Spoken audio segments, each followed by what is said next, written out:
জীবনে যখন কষ্ট আসে, যখন অন্ধকার ঘিরে ধরে, তখন মনে হয় যেন এই দুঃখের শেষ নেই। কিন্তু আল্লাহ তাআলা কুরআনে বলেছেন, কষ্টের সাথে স্বস্তি আছে। নিশ্চয়ই কষ্টের সাথেই স্বস্তি আছে। দুইবার বলা হয়েছে। কেন? কারণ আল্লাহর ওয়াদা নিশ্চিত। আজকে আমি আপনাদের সাথে 3টি লক্ষণ শেয়ার করব, যেগুলো প্রমাণ করে যে আপনার কষ্টের সময় শেষ হতে চলেছে ইনশাআল্লাহ। প্রথম লক্ষণ হলো, আপনি ধৈর্য ধারণ করছেন। আপনি আল্লাহর কাছে ফিরে গেছেন, অভিযোগ করার পরিবর্তে দোয়া করছেন। রাসূলুল্লাহ সাল্লাল্লাহু আলাইহি ওয়াসাল্লাম বলেছেন, মুমিনের ব্যাপারটি আশ্চর্যজনক। তার প্রতিটি বিষয়ই কল্যাণকর। সুখ এলে শুকরিয়া আদায় করে, আর বিপদ এলে সবর করে। সহিহ মুসলিম। যখন আপনি কষ্টে পড়েও নামাজ ছাড়েননি, আল্লাহর রহমতে আশা রেখেছেন, তখন বুঝবেন আল্লাহ আপনাকে পরীক্ষা করছেন, ধ্বংস করছেন না।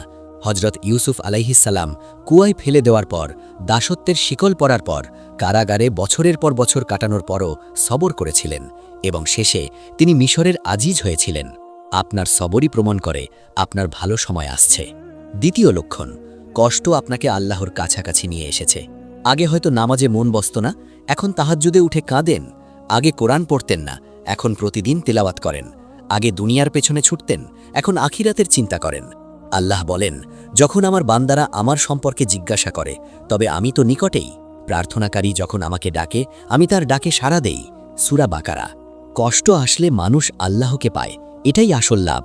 কারণ দুনিয়া ক্ষণস্থায়ী, কিন্তু আল্লাহর সাথে সম্পর্ক চিরন্তন। যখন আপনার ঈমান শক্তিশালী হয়, তখন বুঝবেন আল্লাহ আপনাকে তৈরি করছেন বড় কিছুর জন্য। তৃতীয় লক্ষণ, নিজের কষ্টে থাকা সত্ত্বেও আপনি অন্যদের সাহায্যের হাত বাড়িয়ে দিচ্ছেন। রাসূলুল্লাহ সাল্লাল্লাহু আলাইহি ওয়াসাল্লাম বলেছেন, যে ব্যক্তি কোনো মুমিনের দুনিয়ার কষ্ট দূর করবে, আল্লাহ তার কিয়ামতের কষ্ট দূর করবেন। সহিহ মুসলিম। যখন আপনি নিজের ব্যথা নিয়েও অন্যের জন্য দোয়া করেন, দান করেন, সান্ত্বনা দেন, তখন আল্লাহ আপনার জন্য রহমতের দরজা খুলে দেন। আপনার দানশীলতা, আপনার সদয়তা, আপনার ভালোবাসা, এগুলোই প্রমাণ করে যে আল্লাহ আপনার হৃদয় পরিবর্তন করে দিয়েছেন। এবং যার হৃদয় পরিবর্তন হয়, তার ভাগ্য পরিবর্তন হতে বাকি থাকে না। মনে রাখবেন, রাতের অন্ধকার যত গভীর হয়, ভোর তত কাছে। আল্লাহ তাআলা কখনো তার প্রিয় বান্দাকে ছেড়ে দেন না। তিনি পরীক্ষা করেন, প্রস্তুত করেন, তারপর পুরস্কৃত করেন।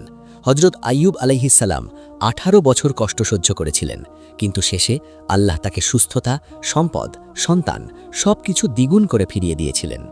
আপনার গল্প এমনই হবে ইনশাআল্লাহ। শুধু 3টি কাজ করুন: সবর করুন, আল্লাহর সাথে সম্পর্ক মজবুত রাখুন, অন্যদের সেবা করুন, আর বিশ্বাস রাখুন আপনার কষ্টের দিন শেষ হতে চলেছে।